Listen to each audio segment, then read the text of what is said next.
What is up, guys? My name is Mark Santamaria. Welcome back to the RV vlog. Again, still working on the name. It's gonna have the family in there. We're here at our second destination ever with our RV. And today, guys, I'm gonna tell you about the 3 huge mistakes that I made. Huge mistakes that I made on our first trip. Here it is. There's the family out there. Ottaville is where we're at. Ottaville, Alabama. We're at a big RC car race, a remote control car race. Let's see, make sure the sun's not behind me. A big remote control car race. It was in that building right there. If you're curious to know what that's all about, I'll put a link in the description below to my other channel and you can see what that's all about.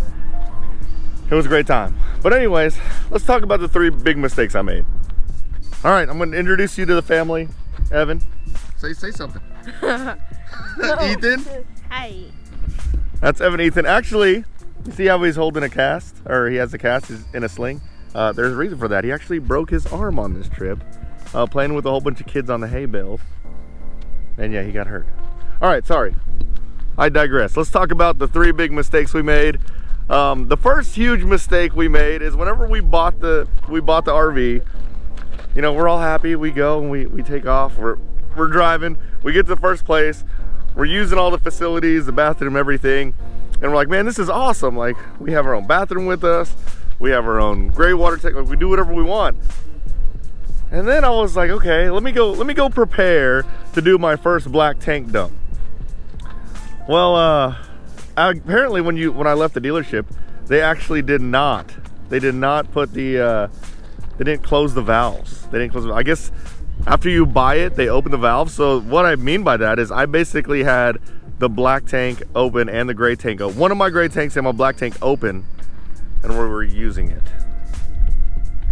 Yeah, make sure you check your tanks to make sure they're closed before you just start going to town.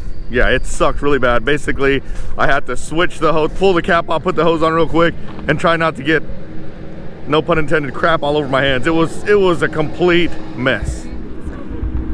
This is my wife, Melissa. So when we first got our RV, after we bought it, actually before we bought it, right? We were watching YouTube videos galore on where to visit, like what mistakes not to make. And it's crazy that we still made a lot of these mistakes. We kind of know some of these things. It's inevitable. I mean, I think that each trip we learn more and more. Did you see anything about making sure the black water tank and the gray water tanks were closed before you start using it? That was a bad situation. But we almost made another bad mistake, and I'll let Melissa tell us about it. The gas.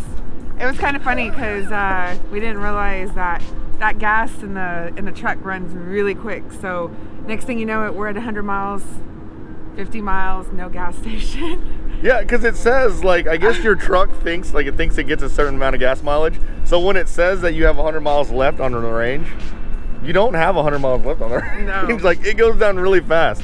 So when we got to our first stop, like when we first started, we knew the trip was going to be about 260 miles.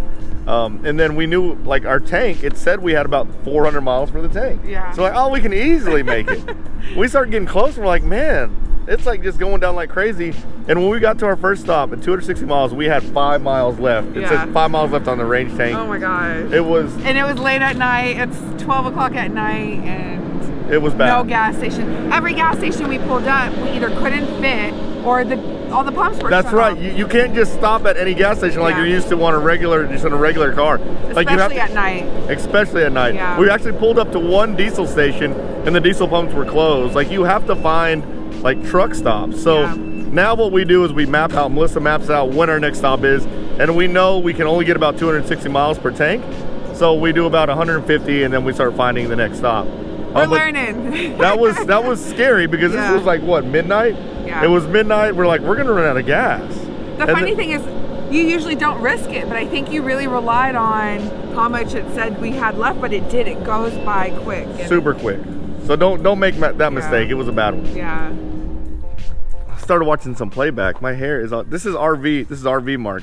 My hair is all jacked. Look, sporting the Crocs. You gotta have Crocs if you're RVing. I guess it's like a prerequisite. It seems like a lot of people who are in RVs are wearing Crocs. Crocs are cool. Anyways, the last thing I want to bring up that I actually knew about this. There's a couple of YouTubers, RV YouTubers that I was following, and they told us about this, but we completely didn't listen. Is the slide. So the very first night that we stayed somewhere, I pulled in. It was late. This is the first time I actually like docked at an RV park. And the slide, I'm not joking, no joke. Like as we're sliding it out, I'm like, oh wait, stop. It was getting so close. It was literally about that close to hitting the little power pole thing. So make sure you got plenty of slide space before you slide your slide open, because if I would have just got there and not like decided to go check, and I'm used to going to check because my dad has an RV, and whenever he would go RVing, he would always ask me to make sure the slide's not gonna hit anything. So I did it anyways, and I'm lucky I did. I'll show some pictures of how close it was. It was so freaking close. It was crazy. Thanks for watching, guys. If y'all did, if y'all like this, if y'all did, smash the like button. If you liked it, smash the like button and subscribe, and you guys will see us next time. Bye.